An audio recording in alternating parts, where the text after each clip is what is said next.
عن معاذ رضی اللہ عنہ قال اوصانی رسول اللہ صلی اللہ علیہ وسلم بعشر کلمات۔ حضرت معاذ ابن جبل رضی اللہ تعالیٰ عنہ فرماتے ہیں کہ رسول اللہ صلی اللہ علیہ وسلم نے مجھے 10 باتوں کی وصیت فرمائی ہے۔ وصیت کہتے ہیں تاکیدی حکم کو۔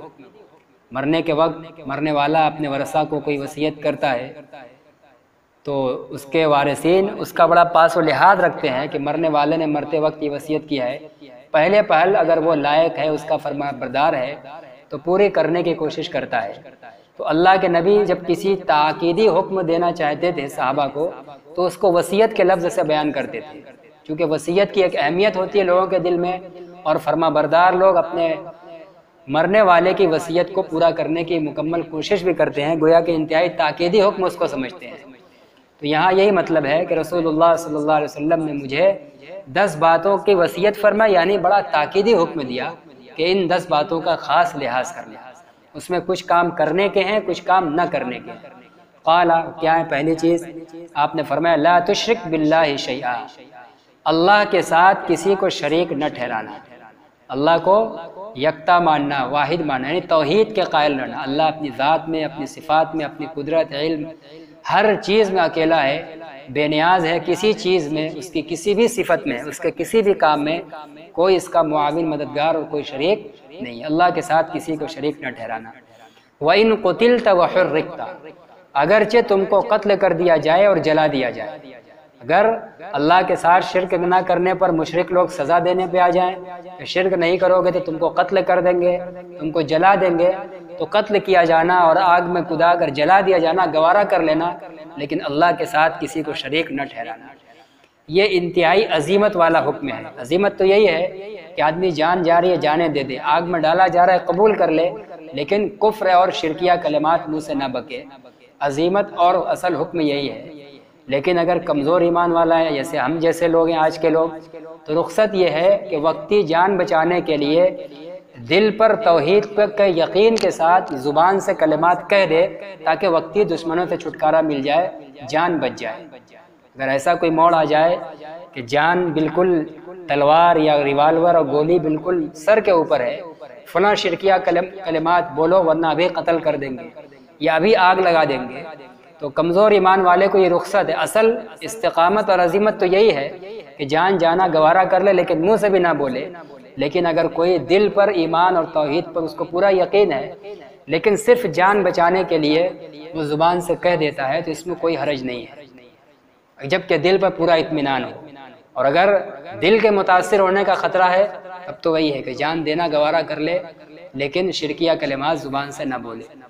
تو فرما رہے ہیں کہ پہلا حکم یہ دیا تھا تاکیدی کہ اللہ کے ساتھ کسی کو شریک نہ ٹھہرانا، اگرچہ تم کو قتل کر دیا جائے اور جلا دیا جائے۔ وَلَا تَعُقَّنَّ وَالِدَيْكَ، اور اپنے والدین کو تکلیف نہ پہنچانا، اپنے والدین کے نافرمانی نہ کرنا۔ یہ تاکیدی لفظ ہے، وَلَا تَعُقَّنَّ، اور ہرگز اپنے والدین کی نافرمانی نہ کرنا۔ وَإِنْ أَمَرَاكَ أَن تَخْرُجَ مِنْ أَهْلِكَ وَمَالِكَ، اگرچہ وہ تم کو حکم دیں کہ تم اپنی بیوی اور اپنے مال سے نکل جاؤ، یعنی اس کا ظاہری مطلب یہ ہے کہ اگر ماں باپ یہ حکم دے کہ بیوی کو طلاق دے دو، یا ماں باپ یہ حکم دیں کہ جتنا مال دیو سب لٹا دو، خرچہ کر دو، تو تب بھی یہاں بھی ان کی نافرمانی نہیں کرنا ہے۔ محدثین فرماتے ہیں کہ اصل حکم یہ نہیں ہے، یہ جو بتلا رہے ہیں کہ بیوی کو طلاق دینا اور مال کے نکلنے کا حکم کریں وہاں بھی ان کی مان لو، یہ صرف اطاعت میں تاکید پیدا کرنے کے لیے اس کو ذکر کیا ہے، ورنہ اصل حکم یہی ہے کہ اگر آپ مال کے ضرورت مند ہو اور آپ کے والدین کہیں کہ نہیں اپنا مال جتنا ہے سب پھینک دو، سب صدقہ کر دو، یہاں ان کی اطاعت نہیں کی جائے گی۔ یہاں اللہ کے نبی صرف تاکید پیدا کرنے کے لیے کہہ رہے ہیں کہ والدین کی حد درجہ ان کی اطاعت کرو، فرما برداری کرو۔ اسی طرح اگر بیوی کو طلاق دینے کا حکم کہیں تب بھی وہاں ان کی اطاعت نہیں کی جائے گی، اس لیے کہ اگر بیوی سے ان کو تکلیف ہے اور بیٹا یہ سوچے کہ ماں باپ کو راحت پہنچانے کے لیے چلو طلاق دے دیتے ان کی منشا ہے، تو یہ شریعت کا مزاج نہیں ہے کہ ماں باپ کو یا کسی کو راحت پہنچانے کے لیے کسی تیسرے کو تکلیف دی جائے۔ بیوی کو طلاق دو گے تو بیوی کی تو تکلیف ہوگی، اس کی زندگی اجڑ جائے گی، یہاں ان کی بات نہیں مانی جائے گی۔ یہ حدیث میں جو ذکر کیا گیا ہے یہ صرف وَلَا تَعُقَّنَّ وَالِدَيْكَ یعنی والدین کی اطاعت میں تاکید پیدا کرنے کے لیے ان کی اطاعت اتنی کرنا ہے کہ اگر یہاں تک بھی حکم کریں تو مان لو، یہ تاکید پیدا کرنے کے لیے اس کو کہا گیا ہے، لیکن اصلاً حکم یہ نہیں ہے۔ طلاق نہیں دیا جائے گا ان کے حکم سے، چاہے ان کو بیوی سے اذیت پہنچے، ان کو خوش کرنے کے لیے کسی اور کو تکلیف نہیں پہنچائی جائے گی۔ اسی طرح مال کے اگر ہم ضرورت مند ہیں اور وہ سب کے سب خرچہ کرنا چاہیں، ظاہر ہے کہ پھر ہم کنگال ہو جائیں گے، محتاج ہو جائیں گے، یہاں بھی ان کی بات نہیں مانی جائے گی۔ ہاں اگر ان کو ضرورت ہے تو اپنی طاقت کے بقدر جتنی ہمارے پاس وسعت ہے ان کی ضرورت اپنے مال سے پوری کی جائے گی۔ تو بہرکیف یہ دوسرا حکم ہوا کہ اپنے والدین کی ہر حال میں حتی الامکان اطاعت اور فرمانبرداری کرنا ہے، جب تک کہ وہ کسی گناہ اور معصیت کا حکم نہ کریں۔ معصیت میں ان کی اطاعت جائز نہیں ہے۔ وَلَا تَتْرُكَنَّ صَلَاةً مَكْتُوبَةً مُتَعَمِّدًا، اور ہرگز جان بوجھ کر کوئی فرض نماز مت چھوڑنا۔ یہ تیسری وصیت حضرت معاذ رضی اللہ عنہ کو اللہ کے نبی فرما رہے ہیں کہ ہرگز جان بوجھ کر کوئی فرض نماز مت چھوڑنا۔ بھول کر چھوٹ گئے، آدمی کام میں لگا تھا، اتفاقاً یہ ہے کہ اذان کی طرف توجہ نہیں گئی، گھڑی کی طرف دھیان نہیں گیا، ذہن سے وقت ہی نکل گیا، کبھی بھولے سے چھوٹ جاتی ہے، یا سو گیا، نیند نہیں کھلی، الگ بات ہے بعد میں قضا کر لے گا، لیکن جان بوجھ کر سب کچھ جانتے بوجھتے اذان بھی سن رہا ہے، وقت بھی دیکھ رہا ہے اور نہیں گیا پڑھنے، یا سونے یا بھولنے کی وجہ سے قضا ہوئی تھی اور معلوم ہے اس کو قضا بھی نہیں کر رہا ہے، تو یہ جان بوجھ کر چھوڑنا ہے۔ تو اللہ کے نبی تاکید حکم کر رہے ہیں کہ ہرگز جان بوجھ کر کوئی فرض نماز مت چھوڑنا۔ فَإِنَّ مَن تَرَكَ صَلَاةً مَكْتُوبَةً مُتَعَمِّدًا فَقَدْ بَرِئَتْ مِنْهُ ذِمَّةُ اللَّهِ، کیونکہ جو شخص جان بوجھ کر کوئی ایک فرض نماز چھوڑ دیتا ہے، پانچوں نہیں، زندگی بھر کے نہیں، ایک بھی نماز جس نے جان بوجھ کر چھوڑ دی، کریں کہ وہ اللہ کی ذمہ داری سے نکل جاتا ہے۔ اب اس کو تکلیفوں سے بچانے کی، بیماریوں سے صحت دینے کی، عذاب سے بچانے کی، یہ سب اللہ کی اب کوئی ذمہ داری نہیں ہے۔ اب وہ بندہ آزاد ہے، جیسے کوئی نافرمان اولاد حد سے زیادہ نافرمانی کرتا ہے اور باپ انتہائی تکلیف میں ہو جاتا ہے، تمام تر سمجھانے بجھانے کے بعد نہیں مانتا، تو وہ اس وقت سے ہاتھ اٹھا دیتا ہے اور لوگوں سے بھی کہہ دیتا ہے کہ بھائی جو اس سے جو ہی معاملہ میرے بیٹے سے کرے گا تو اس کا ذمہ دار ہوگا، ہمارا اس سے کوئی تعلق نہیں ہے۔ تو جو ایک بھی فرض نماز جان بوجھ کر چھوڑ دیتا ہے تو اللہ تعالیٰ اس سے اپنی ذمہ داری اٹھا لیتے ہیں کہ اب اس بندے کی ہمارے اوپر کوئی ذمہ داری نہیں ہے، اللہ کی ذمہ داری سے وہ بری ہو جاتا ہے۔ اور جب آدمی اللہ کی ذمہ داری سے نکل جائے گا تو دنیا میں کہیں ٹھکانہ پائے گا، اس کو کہیں امن سکون اور عافیت نہیں مل پائے گی۔ تو یہ بہت خطرناک سزا ہے فرض نماز کو جان بوجھ کر چھوڑنے کی۔ اس لیے آپ تاکیدی حکم کر رہے ہیں کہ ہرگز کوئی بھی فرض نماز جان بوجھ کر نہ چھوڑنا۔ وَلَا تَشْرَبَنَّ خَمْرًا، اور ہرگز شراب مت پینا۔ فَإِنَّهُ رَأْسُ كُلِّ فَاحِشَةٍ، کیونکہ یہ ہر بے حیائی کی جڑ ہے۔ شراب نوشی یہ ہر بے حیائی کی جڑ ہے۔ آدمی جب تک شراب نہیں پیا ہوتا ہے تو بہت سے گناہ سے بچ سکتا ہے، لیکن شراب پینے کے بعد اور بھی بہت سے بڑے بڑے جرم کر لیتا ہے۔ چنانچہ ایک مشہور واقعہ ہے غالباً حدیث کے اندر کہ ایک شخص کے اوپر کسی ظالم کی طرف سے اس کے سامنے پیش کیا گیا ایک بچہ معصوم کہ اس کو قتل کرو، اور ایک عورت پیش کی گئی کہ اس کے ساتھ بدکاری کرو، اور شراب رکھا گیا کہ ان تینوں میں سے کوئی ایک کام کرو ورنہ تمہیں قتل کر دیا جائے گا۔ اس مسلمان کے سامنے یہ آفر رکھا گیا، یا تو اس معصوم بچے کو قتل کرو اپنے ہاتھ سے، یا اس عورت کے ساتھ بدکاری کرو، یا شراب رکھیے شراب پیو۔ اگر اس میں سے کوئی نہیں کرتے تو تمہاری گردن اڑا دی جائے گی، تم کو قتل کیا جائے گا۔ اب ان کے علاوہ ان کے لیے کوئی چارہ بچنے کا نہیں تھا کہ ان میں سے کوئی ایک کو کرے۔ تو اب اس مسلمان نے یہ سوچا کہ بدکاری کریں گے تو بڑا سنگین جرم ہوگا، اور کسی معصوم کی جان کیوں لیں، چلو شراب پی لیتے ہیں، وقتی نشہ ہوگی، پھر بعد میں ختم بھی ہو جائے گا، توبہ کر لیں گے، جان بھی بچ جائے گی۔ تو اس نے اس تینوں میں شراب کو سب سے ہلکا سمجھا اور شراب پی لیا، اور شراب پینے کے بعد جب اس کے اوپر نشہ طاری ہو گئی، نشے میں آ کر اس نے اس بچے کو بھی قتل کر دیا اور اس عورت سے اس کے ساتھ بدکاری بھی کر لی۔ یعنی ایک جرم جس کو ہلکا سمجھا تھا اس کو کر کے سوچا بچ جائیں گے، تو اس کو کر کے مزید دو اور کر کے تینوں میں ملوث ہو گیا۔ اسی کو اللہ کے نبی فرما رہے ہیں کہ شراب نوشی یہ ہر بے حیائی کی جڑ ہے۔ جب اس میں آدمی ملوث ہو جائے گا تو وہ اب ہر بڑا سے بڑا جرم و گناہ کر سکتا ہے۔ تو یہ ایک چوتھی نصیحت ہے کہ شراب ہرگز مت پینا۔ وَإِيَّاكَ وَالْمَعْصِيَةَ، اور پانچویں نصیحت، اور معصیت اور اللہ کی نافرمانی سے اپنے آپ کو بچانا، کسی بھی موقع پر کسی بھی موڑ پر اللہ کی نافرمانی اور کوئی گناہ ہونے مت دینا، گناہ سے اپنے آپ کو بچانا۔ فَإِنَّ بِالْمَعْصِيَةِ حَلَّ سَخَطُ اللَّهِ، کیونکہ معصیت ہی کی وجہ سے زمین پر اللہ کا غصہ اترتا ہے۔ جب زمین پر اللہ کی نافرمانی، معصیت اور گناہ کی کثرت ہوتی ہے، پھر اللہ کا غضب اور غصہ زمین پر اترتا ہے۔ اس لیے اگر اللہ کے غضب اور غصے سے بچنا چاہتے ہو تو اپنے آپ کو ہمیشہ معصیت سے بچانا، کبھی کوئی گناہ اپنے سے مت ہونے دینا، اگر ہو جائے تو فوراً توبہ کر کے اس کا اثر ختم کرنا، ورنہ اگر معصیت کرتے رہو گے، اس پر باقی رہو گے، تو پھر انجام یہ ہوگا کہ اللہ کا غضب اور غصہ اترے گا۔ وَإِيَّاكَ وَالْفِرَارَ مِنَ الزَّحْفِ، اور لڑائی کے میدان سے بھاگنے سے اپنے آپ کو بچانا۔ جب اسلام اور کفر کی لڑائی ہو رہی ہو مسلمانوں اور کافروں کے درمیان، تو اس بیچ لڑائی میں، عین لڑائی کے موقع پر تم میدان جنگ سے بھاگنا مت، دشمن کو پیٹ دکھا کر مت بھاگنا، وہاں دلیری سے مقابلہ کرنا، یا تو فتح حاصل کرنا یا شہید ہو جانا، لیکن پیٹ دکھا کر بھاگنا مت۔ یہ 6 نمبر کا یہ تاکیدی حکم آپ بیان فرما رہے ہیں۔ یہ حکم اس وقت ہے جب کہ مسلمانوں کی تعداد اور دشمن کی تعداد برابر ہو، یا مسلمانوں کی تعداد زیادہ ہو اور دشمن کی کم ہو، تو یہ اس وقت حکم یہی ہے کہ میدان جنگ سے بھاگنا نہیں ہے۔ اگر بھاگے گا تو یہ پیچھے حدیث میں آ چکا ہے، یہ گناہ کبیرہ ہے، بغیر توبہ کے معاف نہیں ہوگا۔ لیکن اگر کوئی جنگ پیش آ گئی جس میں مسلمان آٹے میں نمک کے برابر ہیں اور کافروں کی تعداد بہت زیادہ ہے، اس وقت اگر مسلمان بھاگتا ہے تب اس وقت گنجائش ہے۔ لیکن اگر جب برابر ہوں یا کافر کی تعداد کم ہو، ہم زیادہ ہوں، تو وہاں میدان سے بھاگنا یہ جائز نہیں ہے، گناہ کبیرہ ہے۔ تو یہ حضرت معاذ کو 6ٹھی وصیت فرمائی کہ میدان جہاد سے بھاگنے سے اپنے آپ کو بچانا۔ وَإِنْ هَلَكَ النَّاسُ، اگرچہ سارے لوگ ہلاک ہو جائیں، سب مار دیے جائیں، سب گوارہ کر لینا، لیکن دشمن کو پیٹ دکھا کر مت بھاگنا۔ وَإِذَا أَصَابَ النَّاسَ مَوْتٌ وَأَنْتَ فِيهِمْ فَاثْبُتْ، اور جب لوگوں کو موت پہنچ رہی ہو، یعنی موت کی وبا عام ہوئی ہو، وَأَنْتَ فِيهِمْ، اور تم بھی انہی کے درمیان موجود ہو، فَاثْبُتْ، تو تم وہیں جمے رہنا۔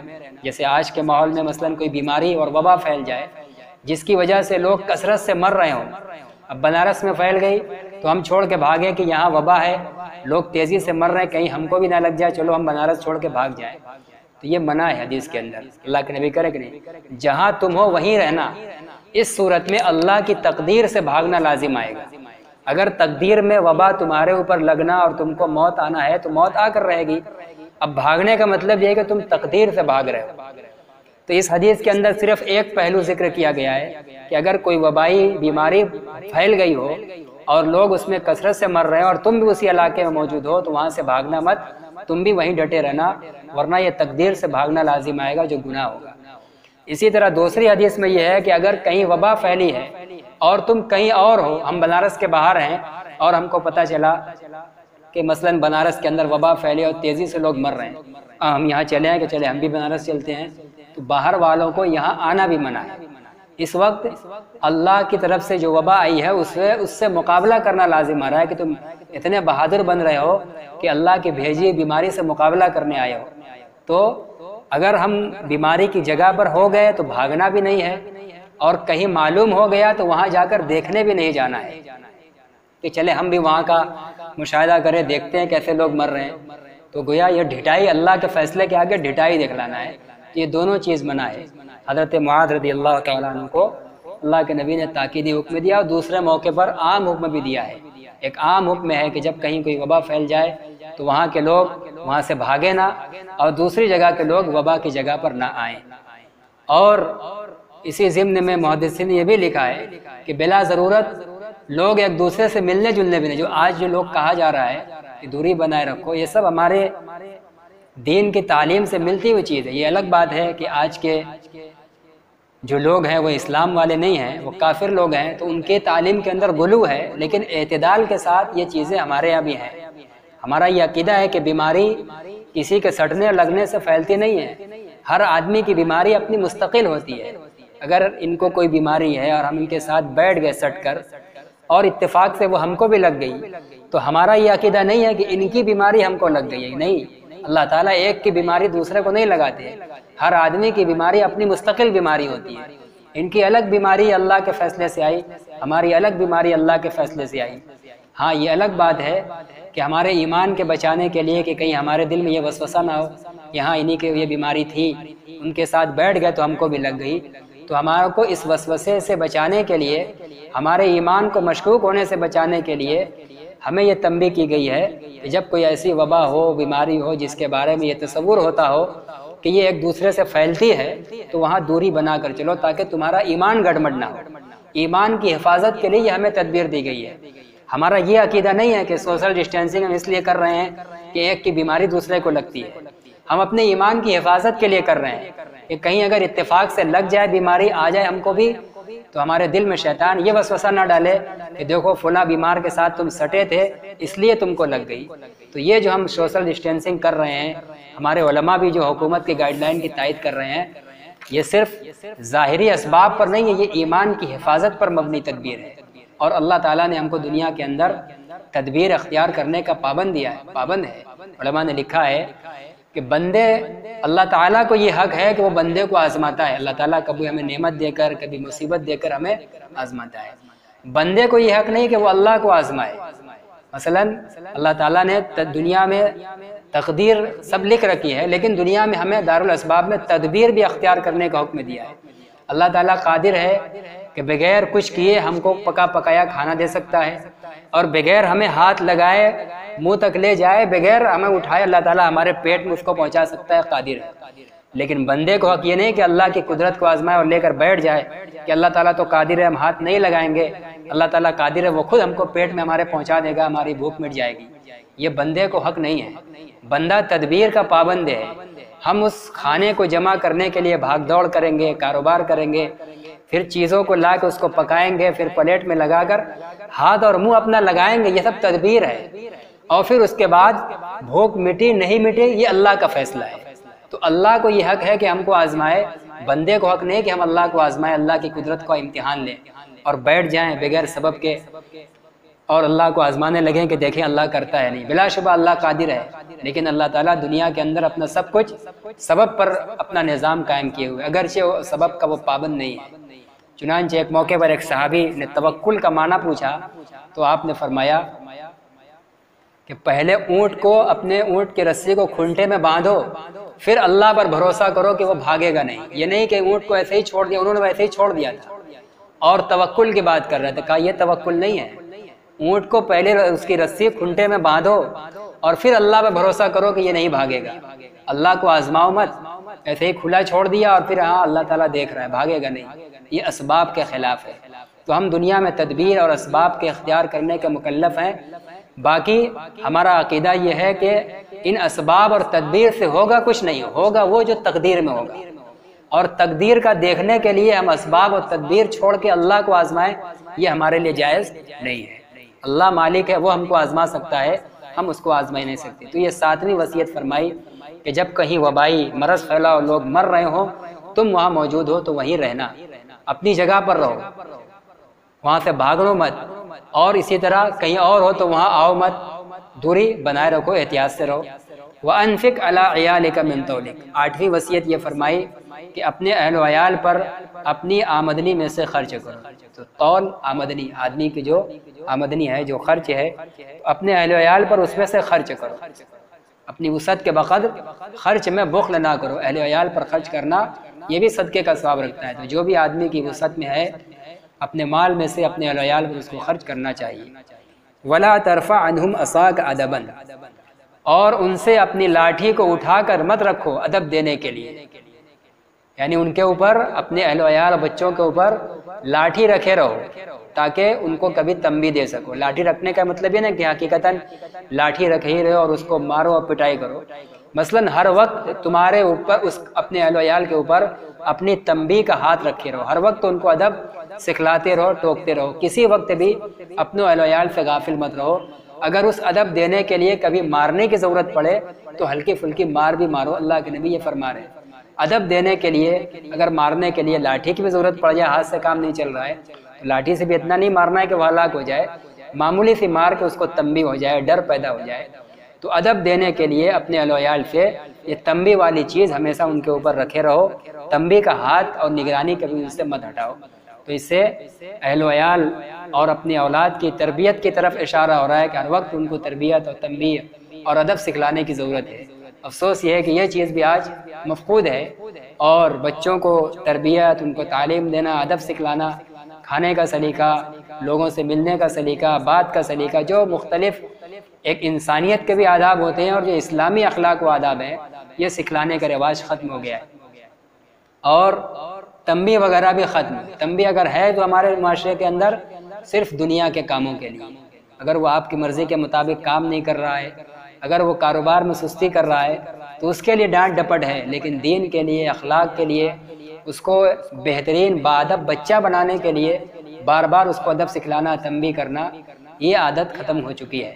جبکہ اللہ کے نبی تاکید کے ساتھ حکم کر رہے ہیں کہ اپنے اہل و عیال سے ادب دینے کے لیے اپنے ڈنڈے کو، اپنی لاٹھی کو کبھی اٹھا کر مت رکھو، ہمیشہ اپنے ادب کا ہاتھ ان کے اوپر رکھے رہو۔ وَأَخِفْهُمْ فِي اللَّهِ، اور ان کو اللہ کے بارے میں ڈراؤ، اپنے اہل و عیال کو اللہ کی عظمت سے، اس کے عذاب سے ان کو ڈراتے رہو۔ یہ 10ویں نصیحت، یعنی ان کے سامنے بیٹھ کر ان کو لے کر کبھی دین کی بات کرو، جو نیک کام ہے اللہ تعالیٰ اس پر کیا بدلہ دے گا، کیا انعام دے گا، ترغیب دلاؤ، اور گناہ کرنے پر اور اللہ کی نافرمانی کرنے پر اللہ کا جو عذاب ہے، اللہ تعالیٰ کی جو جلالی صفات ہیں، ان صفات کا بیان کرو۔ عذاب ہے قبر کا، جہنم کا، حشر کا، دنیا میں مشکلات اور عذاب کا آ جانا، یہ ساری چیزیں کہہ رہے ہیں کہ اپنے اہل عیال کو اللہ کے بارے میں ان کو ڈراتے رہو، متنبہ کرتے رہو۔ تو یہ 10 وصیتیں ہیں جو اللہ کے نبی صلی اللہ علیہ وسلم نے حضرت معاذ بن جبل رضی اللہ عنہ کو فرمائی تھی۔ ایک بار اجمالاً ذکر کر کے بات ختم کی جاتی ہے۔ اللہ کے ساتھ کسی کو شریک نہ کرنا، والدین کی نافرمانی نہ کرنا، اور کبھی جان بوجھ کر کوئی فرض نماز نہ چھوڑنا۔ چوتھی چیز شراب ہرگز نہ پینا۔ پانچویں چیز اپنے آپ کو گناہ سے بچاتے رہنا۔ چھٹی چیز میدان جنگ میں دشمن سے جب اسلام اور کفر کے درمیان مقابلہ ہو رہا ہو تو بیچ لڑائی میں پیٹھ دکھا کر نہ بھاگنا، چاہے سب لوگ ہلاک ہو جائیں۔ اور جب کہیں کوئی وبائی بیماری پھیلی اور لوگ مر رہے ہوں اور تم وہیں موجود ہو تو وہاں سے بھاگنا نہیں، اپنی جگہ پر رہنا، اور اپنے اہل و عیال پر اپنی آمدنی میں سے خرچ کرتے رہنا، بخل نہ کرنا، اور اسی طرح ان کو ہمیشہ ادب سکھلاتے رہنا۔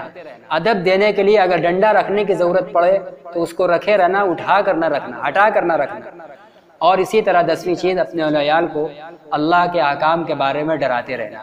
اللہ تعالی ہم سب کو بھی ان احادیث اور ان نصیحتوں پر عمل کی توفیق عطا فرمائے۔ وآخر دعوانا الحمدللہ رب العالمین۔